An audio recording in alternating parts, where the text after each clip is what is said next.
Namaste and good evening, ladies and gentlemen. I welcome you to this press briefing on the ongoing state visit of the President of European Union Council, His Excellency Antonio Costa, and President of the European Union Commission, Her Excellency Ursula von der Leyen. For this press briefing, we have with us Honorable Commerce Minister of India, Shri Piyush Goyal, and he is joined by Foreign Secretary, Shri Vikram Mishri, as also Commerce Secretary, Shri Rajesh Agarwal. With that, I invite Foreign Secretary to make his opening remarks. Sir, the floor is yours. Thank you, Randir. Good evening to all of you. First of all, it's a privilege to have with us for this briefing the Honorable Minister for Commerce and Industry, Shri Piyush Goyal. We were expecting to be joined at the briefing also by the European Commissioner for Trade and Economic Security, Mr. Maros Sefcovic, but since the previous engagements ran a little late, he had to unfortunately go for his next scheduled meeting, and that is why he's not here. Let me make a few quick points with regard to the outcome of this truly historic visit that is currently underway. As you're aware, the President of the European Council, His Excellency Mr. Antonio Costa, and the President of the European Commission, Her Excellency Mrs. Ursula von der Leyen, are on a state visit to India at the invitation of Prime Minister Shri Narendra Modi. Both the presidents were jointly chief guests at the Republic Day celebrations yesterday. This is the first time ever that we've had European leaders as guests of honor for our Republic Day. The leaders from the EU are accompanied by the EU High Representative for Foreign Policy and Security and Vice President of the European Commission, Her Excellency Ms. Kaja Kallas, the EU Commissioner for Trade and Economic Security, as I said, Mr. Maros Sefcovic, and other senior leading officers from the Commission and the Council. Yesterday, Honorable Rashtrapati Ji received both the presidents at Rashtrapati Bhavan. The dignitaries then witnessed the Republic Day parade as guests of honor. For the first time ever, there was a EU contingent, in fact consisting of European Union military staff and the European Union naval operations, Atalanta and Aspidus, representatives from both of these operations participating in the Republic Day parade. The EU leaders also joined Rashtrapati Ji and Prime Minister in the evening at the at-home reception at Rashtrapati Bhavan. Today, Presidents Costa and von der Leyen and Prime Minister Modi co-chaired the 16th India-EU Summit. They held detailed bilateral talks both in the restricted format and in the delegation level format. Prime Minister hosted a luncheon in honor of the visiting presidents. There were several key documents that were signed and exchanged before the leaders, including, as you have all come to know by now, the joint announcement on the conclusion of the negotiations of a landmark and historic India-EU Free Trade Agreement, an equally important security and defense partnership agreement between the two sides, and an MOU on a comprehensive framework on cooperation on mobility, among others. Prime Minister and President von der Leyen also addressed the India-EU Business Forum in Bharat, Mandapam, where more than 100 CEOs from both the sides participated. The Business Forum comes at a timely moment, straight in the wake of the completion of negotiations of the India-EU FTA, because we will need the businesses on the two sides to quickly translate the intention of the FTA into concrete outcomes. The Honorable Vice President of India would also be meeting with both the distinguished guests. And later today, President Costa and President von der Leyen will be calling on Rashtrapati ji, who will also host a banquet in honor of the visiting dignitaries. Let me very quickly give you a broad context and flavor of this visit and the outcomes thereof. The outcomes are deeply strategic in nature, and I would urge you to look at each of the outcomes for its specific significance in the overall scheme of things between India and the European Union. Over the last decade, relations between India and the European Union have grown steadily. They have grown not just in scale, but in significance as well, as evidenced from the level and the frequency of contacts and engagements between the two sides. In our fast-changing world, the strategic partnership between India and the EU has a value beyond the bilateral context, particularly as we witness shifts in the global economic, technological, and strategic landscape. As the world's second and fourth largest markets, India and the EU also have very high stakes on all critical global challenges of the day, including overdependence and concentration of global manufacturing and supply chains on a limited set of geographies, an ineffective multilateral system, emerging multipolarity, and growing protectionist tendencies in different parts of the world. And therefore, as two large pluralistic democracies and open market economies, our leaders have resolved to take this very strategic partnership forward for mutual benefit and for the greater good of the global population as a whole. Our relations got a very big boost last year with the historic visit of the EU College of Commissioners, which facilitated a whole-of-government approach to our most immediate priorities, which include some of the outcomes today.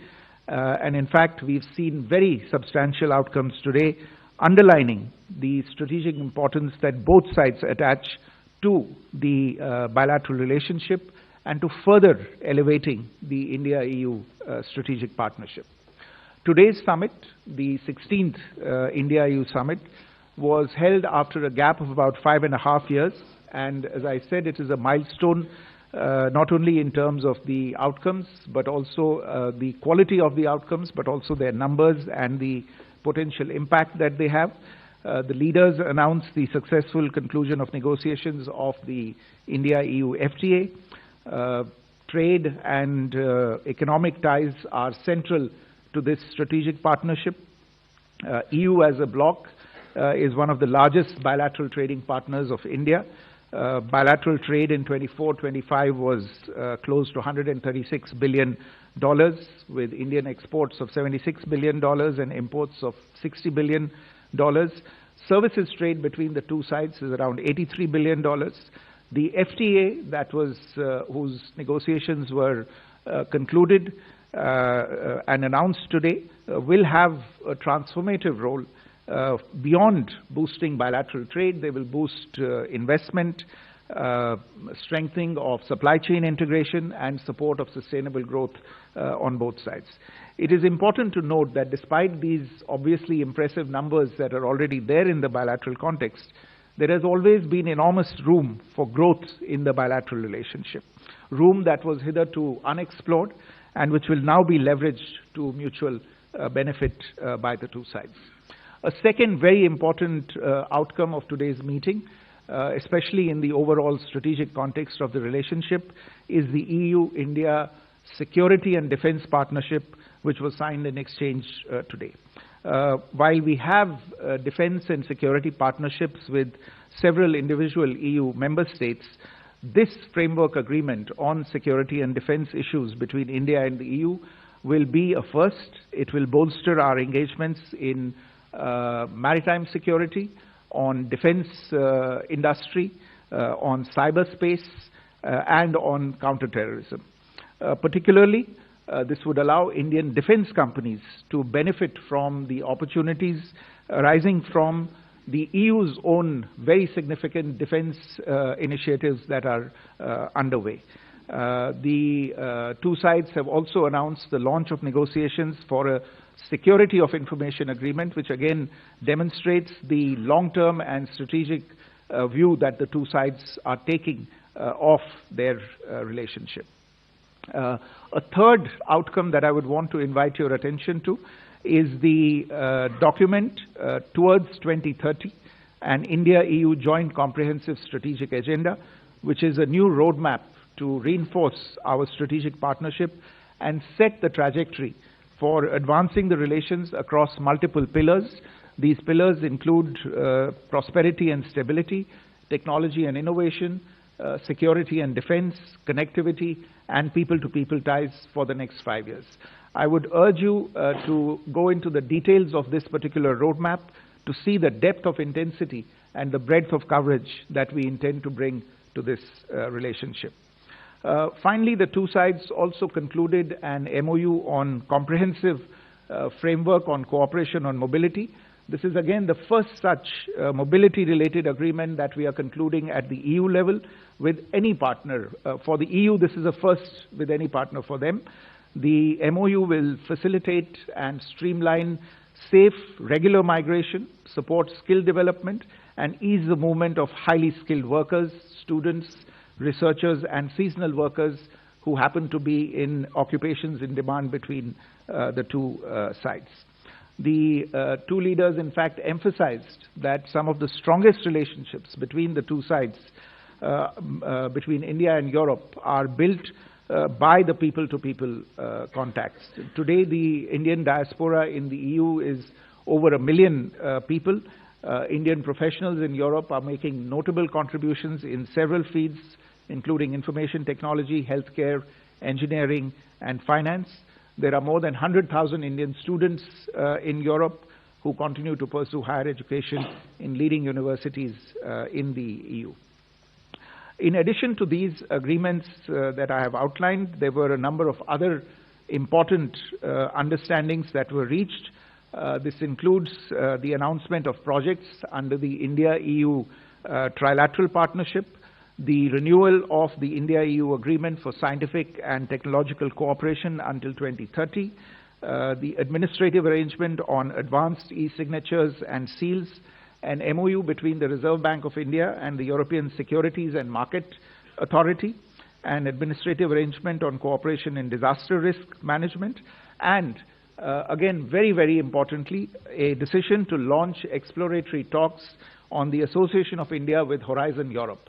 Horizon Europe is the world's largest public scientific research program, and India's association with this program can bring us great benefits in the future.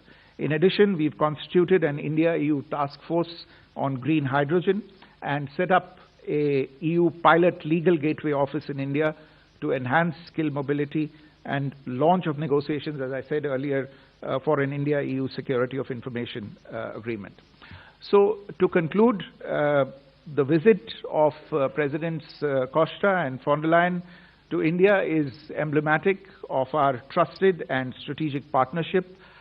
We are confident that this visit will instill further momentum to deepening of India-EU ties, create more business opportunities, lead to job creation, and intensified cooperation in education and scientific research, opportunities for students, enhanced mobility for professionals and highly skilled workers, and open a new chapter in security and defense cooperation between India and the EU.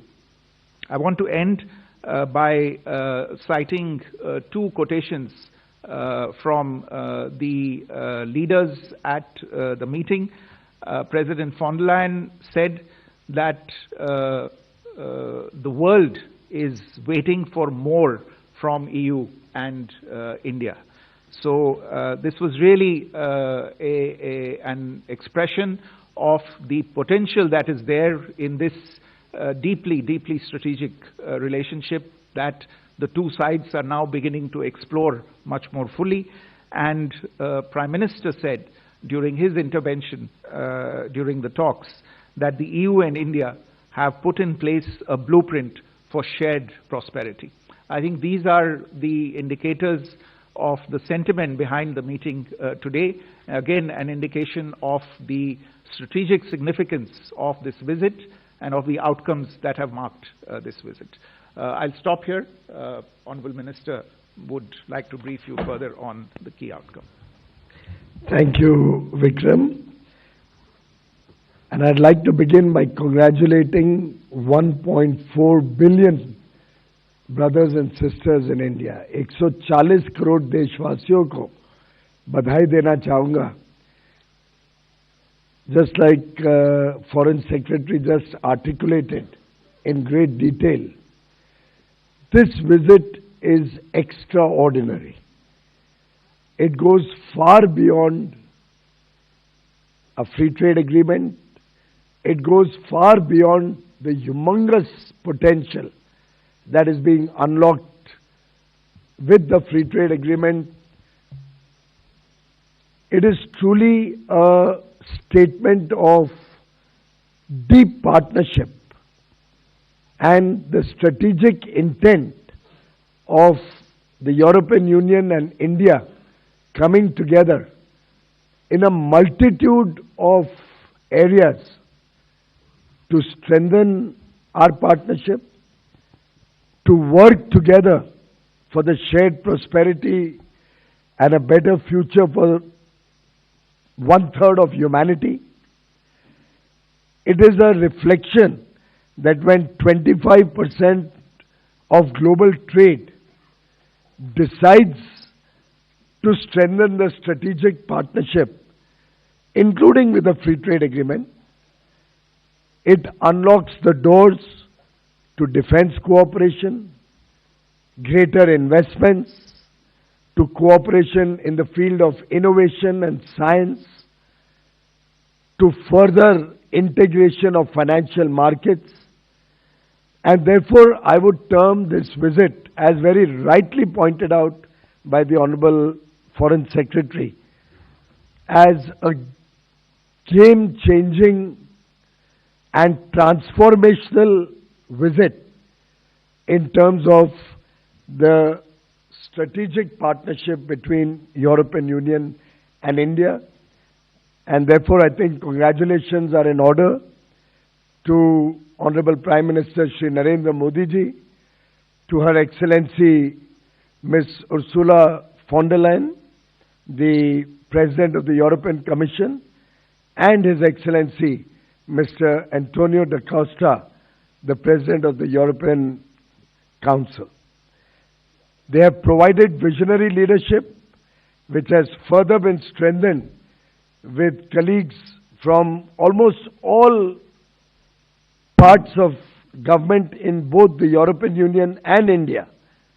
Everybody playing their role to prepare the roadmap and lay the foundation for a very powerful economic, geopolitical, and strategic partnership of the 21st century.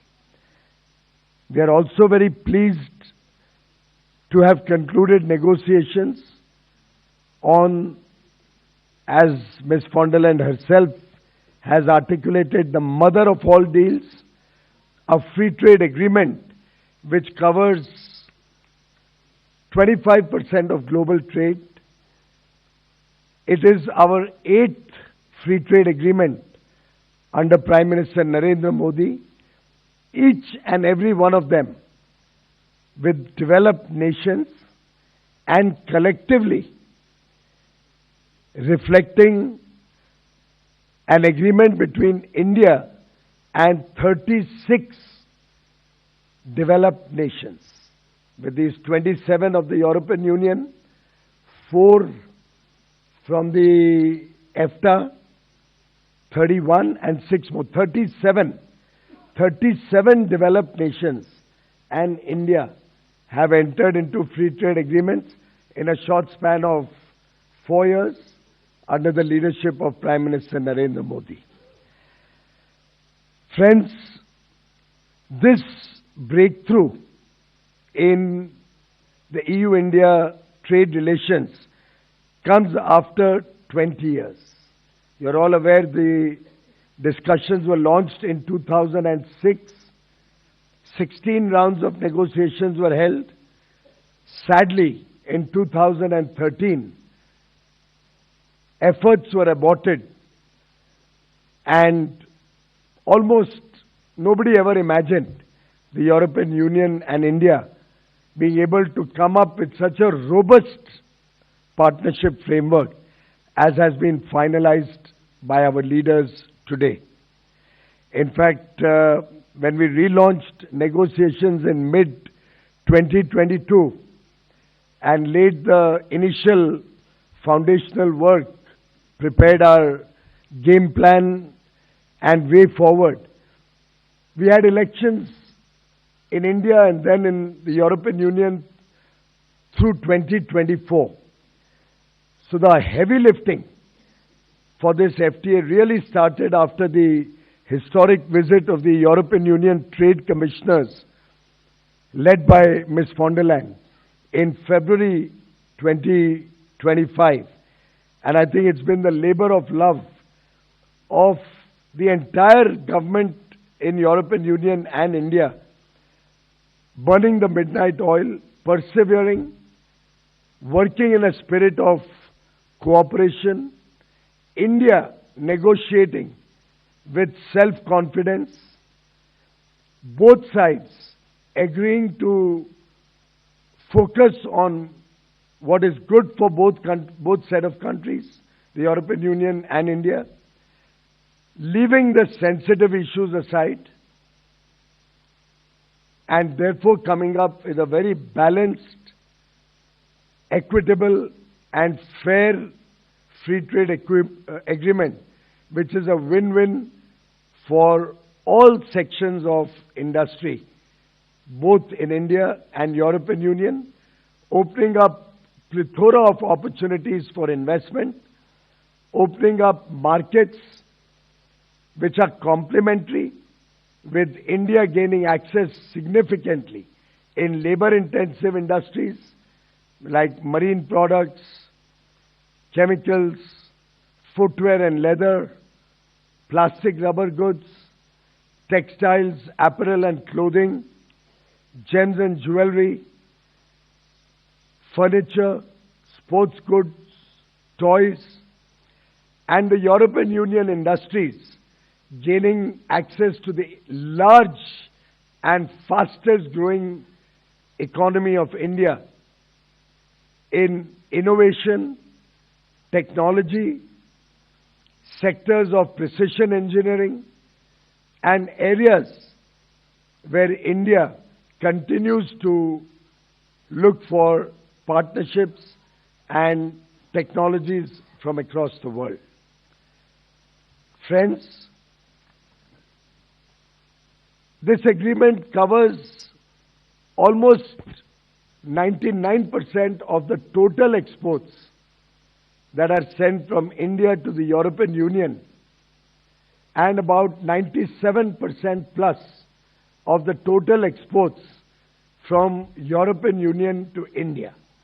Something which is unprecedented and reflects the strength and the depth of this agreement.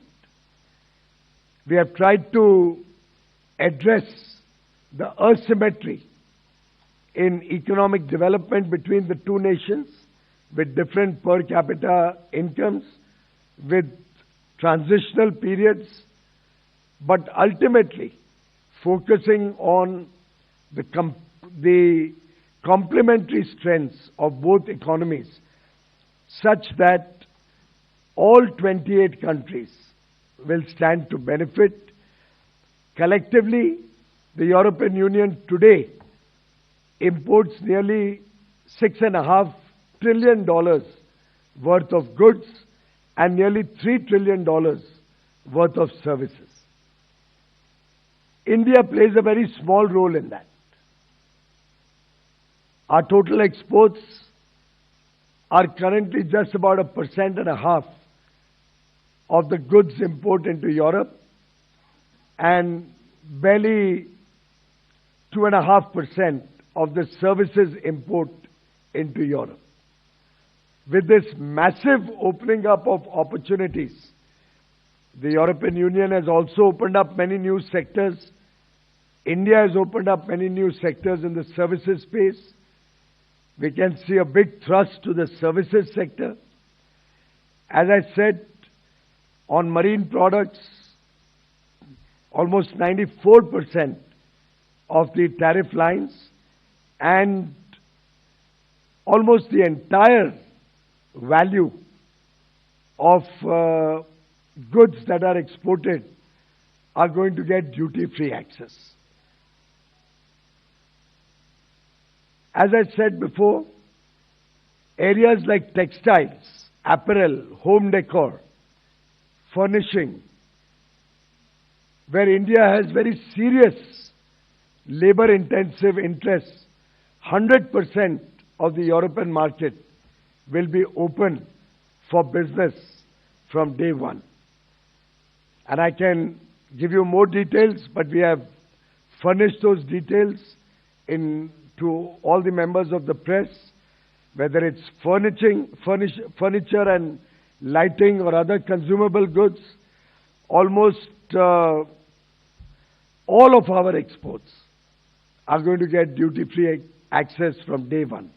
Likewise, for toys, for sports goods, for railway components, aircraft parts, also in leather and footwear. These are areas which are of significant interest to India. Similarly, India will open its doors for greater import of auto components, automobiles, wines, spirits, and other areas of interest to the European Union, with both sides having ensured that sensitive items are kept out of the ambit or given sufficient transition period for adjustment of the industry and economic cycles. For example, from the context of the European Union, their interest was more, since they do not make automobiles which are under 15 or 20,000 euros in big measure. We in India produce largely automobiles which are smaller in size and lower in cost. So we've been able to come to a very amicable understanding where the auto industry in Germany is very happy, getting greater access in a phased manner in areas of their interest, while Indian industry is very happy that we've been able to protect their areas of interest in the smaller and low-cost automobile sector. And this is the story that's been repeated in sector after sector. So I believe we are offering today to the world an agreement which is unprecedented in scale, in terms of market access. It will support Make in India and support industry in the European Union. It opens up plethora of opportunities for investments on both sides. We have seen large investments flow from Europe to India, which can now grow manifold. At the CEO Business Forum, one of our industry conglomerates was mentioning that they have already invested $70 billion in Europe. And therefore, I see this as a partnership where both sides will get a lot of opportunities in trade, in investment. It provides stability of policy, predictability of tariffs and rates, and it provides certainty to business, which is the sine qua non to successful trade and engagement between two large economies. Europe is, of course, a $20 trillion plus economy. India, being the fastest growing large economy, will become a $30 trillion plus economy by 2047 and catch up very rapidly with the developed world. And together, we will work for the shared prosperity and better future for 2 billion people in Europe and India. Thank you very much, friends, and I look forward to a very successful journey through trade, through investments, through all the various areas articulated by Foreign Secretary, be it mobility, be it our strategic and defense partnership, be it our innovation partnership, be it our partnership on scientific discovery, research and development, being our partnership to further our interests in multilateral organizations where we work together for the good of humanity. Thank you very much. Thank you, sir. We now open the floor for some questions. Please raise your number or your hand and then I'll identify you. Can we go there? 183.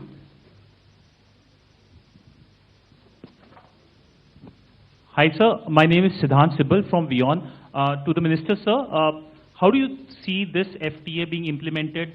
Any timeline, because it has to go through a legal scrubbing through the Parliament as well? And do you think that the signing of the FTA, whenever it happens, will give impetus to other FTAs, including the US FTA? To the Foreign Secretary, sir, it is on the IMEC, how much the conversation was? And to the Commerce Secretary, sir, my question is, was CBAM part of it, or is it excluded? Well, I think every agreement stands on its own legs, and this is a wonderful agreement. It will be taken up on legal scrubbing on a fast-track basis, as we discussed today, and translated into 24 languages simultaneously. We do hope that we should be able to celebrate the entry into force of this agreement within calendar 2026 itself.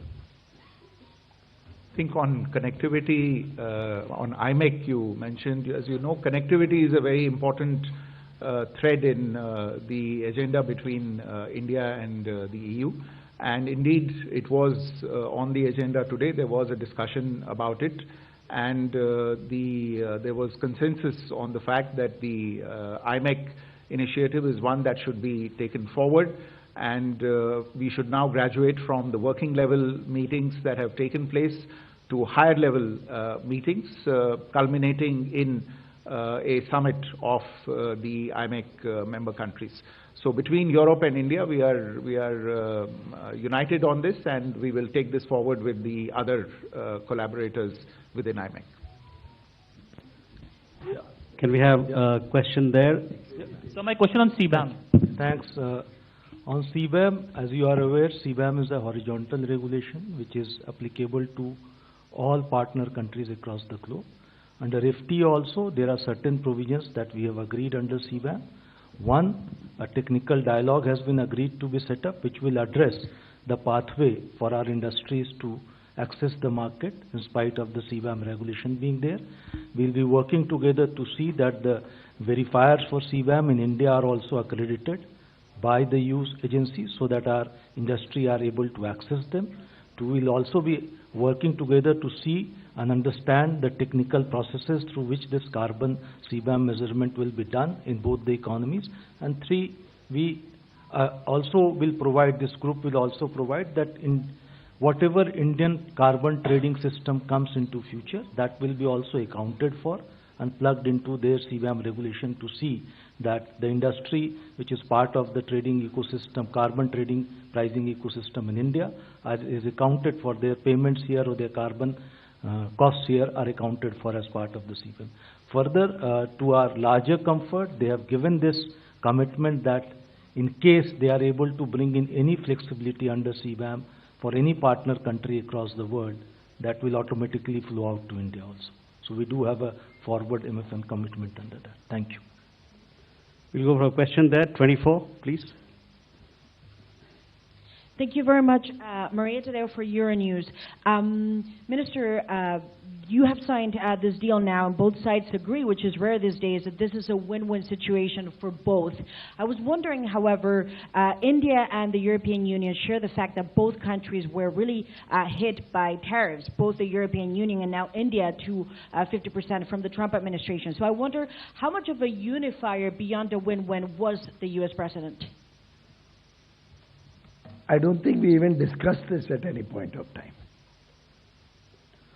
Okay, 127 here.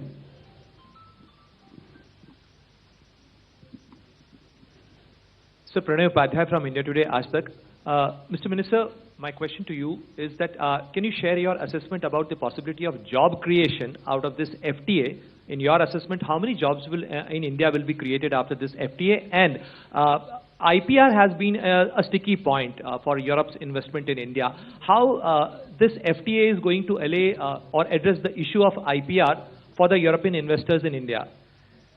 First of all, in terms of job creation, most of us here are aware that the textile industry in India is the second largest job creator after agriculture, with nearly 40 million jobs being created in the textile sector.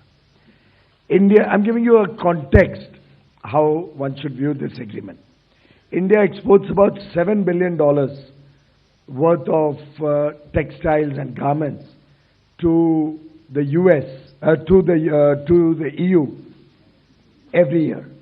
And the duty rates are between anywhere up to 12% on the goods that we export to EU.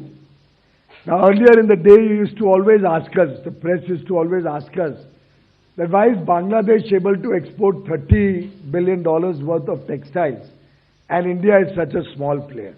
Because Bangladesh, being a least developed country, LDC, had zero duty access.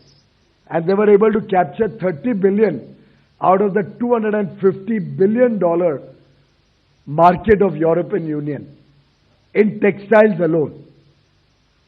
Now we see before our eyes a potential to grow from 7 billion to at least 30, 35, 40 billion very quickly, being an area of strength in India.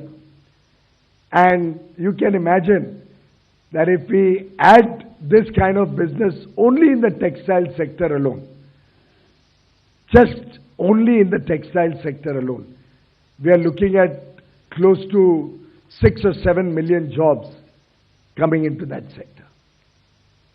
So it has tremendous potential.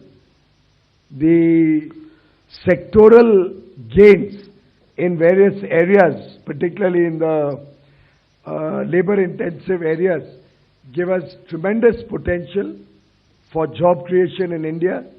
Also, we had a discussion with the European friends. They have a lot of innovative technologies, modern technologies, very high precision engineering work that is being done in factories in Europe for their own use and for the export market. But there are several markets, including India, where because of the high labor costs or the non-availability of adequate labor, they are not able to capture markets in many parts of the world like Africa or Latin America, even Asia. A joint partnership between Europe and India to co-produce, co-manufacture and leverage the technologies of Europe and the skill and talent of India working together as partners will help European companies scale up, enjoy the fruits of economies of scale, enjoy the complementarity of our two economies, and create large number of jobs both in European Union and in India. So to my mind, this is a huge boost, whether for our startups, whether for our sectoral interests, whether for the economy as a whole. IPR, you are already aware, the most litigious countries on IPR are Switzerland and UK. And we have already got an IPR in both the free trade agreement that we've done with FTA, four-nation FTA bloc, and with the UK. So obviously we have a very robust IPR chapter in the EU-India FTA also. We have a question here, 187. Sir, this is Rajesh from PTA. Sir, two small questions.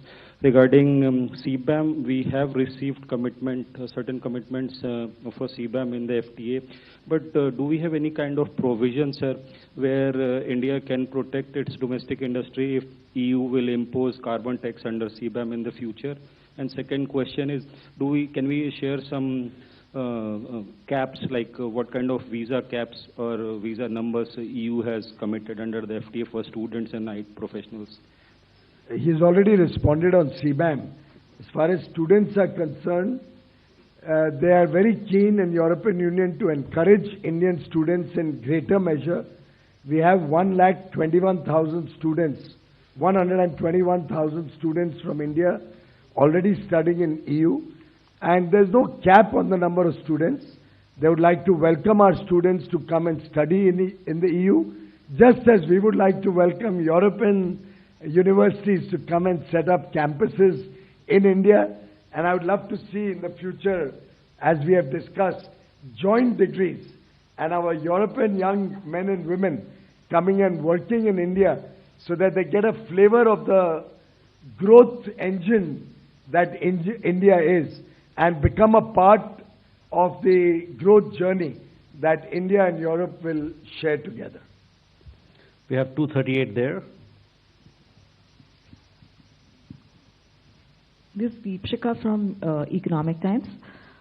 Sir, could you share details on the totalization agreement, because how will that play out? Will these be individual agreements separately done with the countries? On social security, normally social security agreements are in the remit of the member states. They do not form under the remit of the European Commission. However, that's why you will see none of the EU FTAs have got any commitment under social security. This is the first FTA wherein we have brought in social security, because this is an important need of India, and we have linked it to some of our forward MFN commitments under services. For first 5 years, these commitments will stand, along with the nudge to the member states to move towards social security agreements. These agreements naturally has to be done bilaterally. Today we already have with 14 out of 27 member states, and we hope in next 5 years we'll have with the remaining 13 also. Thank you. We have a question there, 129.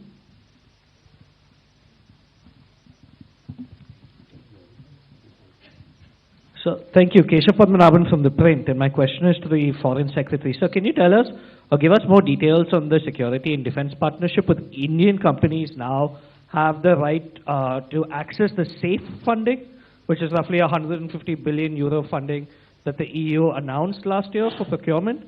So, would Indian companies now have access to that? And just a clarification on the mobility partnership, because mobility and immigration is a competency of the member states. So, can you give us a sense of what exactly are we looking at an EU level for mobility? Thank you. Thank you.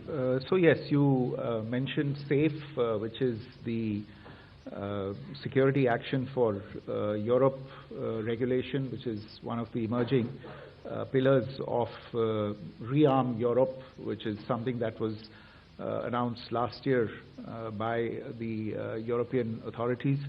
So there is obviously a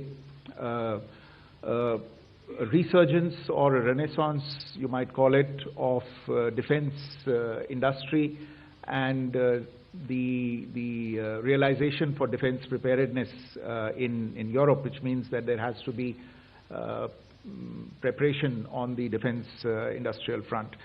So what our understanding, the India-EU security and defense partnership does, as I mentioned earlier, this is the first such overarching framework document for security and defense cooperation between the two sides. It does certainly portend a strengthening and deepening of ties between India and EU in the domains of precisely defense industry cooperation. So we would look over a period of time to be able to take part in these European initiatives with regard to defense industry. The Prime Minister made the point today that India offered a viable alternative insofar as manufacturing location or development location for defense systems was concerned, and that the EU could, in a sense, get more bang for the buck for the money that it was putting behind programs such as SAFE in the context of REARM.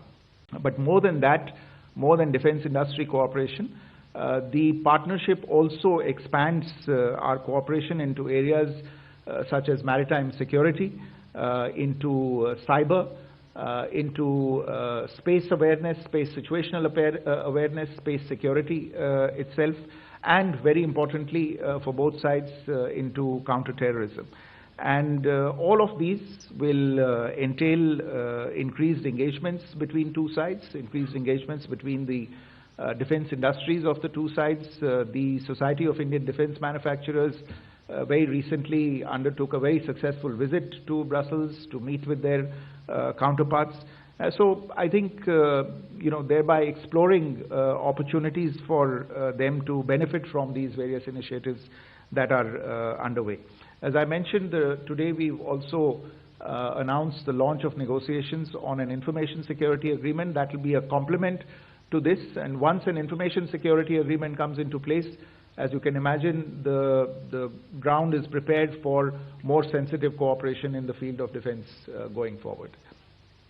And on the comprehensive framework for cooperation on mobility, yes, you're right. Mobility is a member state competence. It's not an EU competence. But what this MOU would do is that it would, in a sense, provide guidance and it would facilitate authorization of things like long stay visas and residence permits for Indian nationals for the purpose of studies that Indian students might want to make for at least 1 year or for the duration of the studies where this is shorter. So it's for that period and shorter where this framework would come into place. If there are longer frameworks, then of course they go back to individual member state competencies. The same goes for research or for other types of hosting agreements. So there are areas where applicable EU member state national laws will apply, and there are areas where this agreement will facilitate shorter term programs. Mm-hmm. You have a question there, 214. Thank you. Andrzej Skipani, Financial Times. I have the same question as my colleague from Politico here. Building on what Commerce Secretary Agrawal said about CBAM, was Indian steel a big win for India in this trade deal? The European Union has come in with a new set of proposals on steel, and we have agreed in good faith to work together towards a very preferential treatment as a free trade agreement partner, so that India gets a better deal than most other countries with whom the EU does not have an FTA. And I do believe that it will be resolved satisfactorily over a period of time, since it has to go through the motions over the next 6 or 8 months. We have a question, number 17. One last question. No, it was the same question as my colleague from FTA. Okay, number 9. Yeah, please. Also already answered before, so I'll... Okay, then I'll come to number 2. Okay, thank you. I'm lucky. Okay, Mattia Bagnoli answered, the National Italian News Agency. I have a question on the defense partnership as well. You said that this partnership open up the opportunity for scaling up cooperation with Europe on that sense. But are you ready then to scale back or scale down, so to speak, your cooperation with Russia in defense? Are these two things going sort of on track, on par, or are two completely separate things? And secondly, on President Costa mentioned at his presser that you also spoke about Ukraine, and I would like to know on your view on this. Was also that part of the conversation when we talk about defense and security? Thank you. So on the defense, security and defense partnership, as you're aware, any agreement is entered into between two sides when both sides see mutual benefit in it. And there are mutual benefits in this agreement. There is mutual interest in this agreement, and there are advantages that both sides see by entering into this agreement, and that's why this agreement has been entered into today. The issue about India's relationship with Russia is something on which we have spoken publicly on several occasions. There is a historical context for that. I don't think we have the time today to dilate on that. But these are two things that stand on their own and that go forward on their own. Insofar as Ukraine is concerned, yes, it was discussed between the leaders today. The European leaders shared their perspective, their concerns with regard to the ongoing conflict. And Prime Minister indicated to them that he had been in very close contact with leaders from both countries, from Russia as well as from Ukraine. We in India have always made our point of view very clear on this. We favor a negotiated solution between the parties most closely concerned with this conflict. The Prime Minister himself has played a role in this by advocating this to both leaders every time that he has met them. He has publicly stated that India is ready to do whatever is needed to be done in order to support the outcomes from such a negotiated solution, and that we are interested in seeing the earliest possible cessation of this conflict that has been going on for nearly 4 years now. So these are the main points of the discussion on Ukraine. Thank you, sir. With that, ladies and gentlemen, we come to the close of this press